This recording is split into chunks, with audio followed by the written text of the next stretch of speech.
জীবনে সেই মানুষটিরই সাথে থেকো যার কাছে তুমি তার ফার্স্ট প্রায়োরিটি।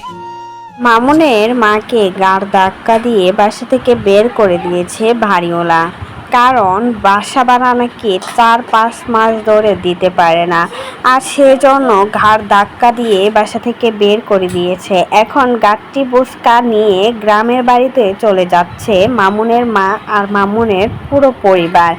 এতদিন তো লাইলা আর মোহনার টাকা বসে বসে খেয়েছে, নিজের ছেলেরও কোনো ইনকাম নেই, না তাদের কোনো ইনকাম রয়েছে।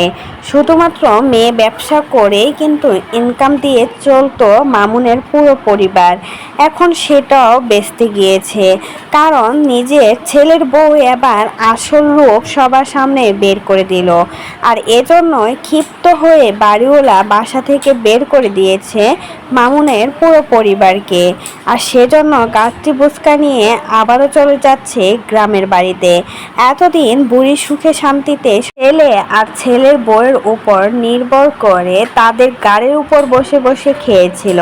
এই বুড়া বয়সে এসেও কতই না ডং করে মামুনের মা।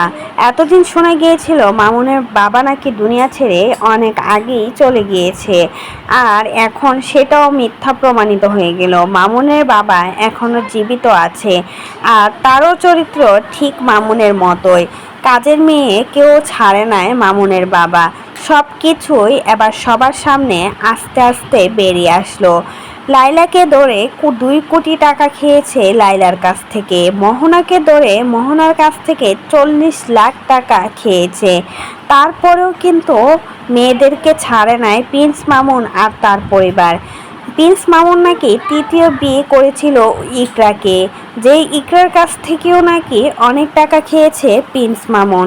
আর এসব টাকা দিয়েই কিন্তু বিলাসবহুল জীবনযাপন করত প্রিন্স মামুনের পরিবার। এখন সব শেষ হয়ে গেছে, তার জন্যই কিন্তু এখন আর বিলাসবহুল জীবনযাপন করতে পারছে না। তার জন্যই বাড়িওয়ালা বাসা থেকে বের করে দিয়েছে। গাড়টি পুস্কা নিয়ে আবারও চলে যাচ্ছে সেই গ্রামের বাড়িতে যেখানে আগে থাকতো। তো এই বিষয়ে কোনো মতামত থাকলে সেটা অবশ্যই জানাবেন।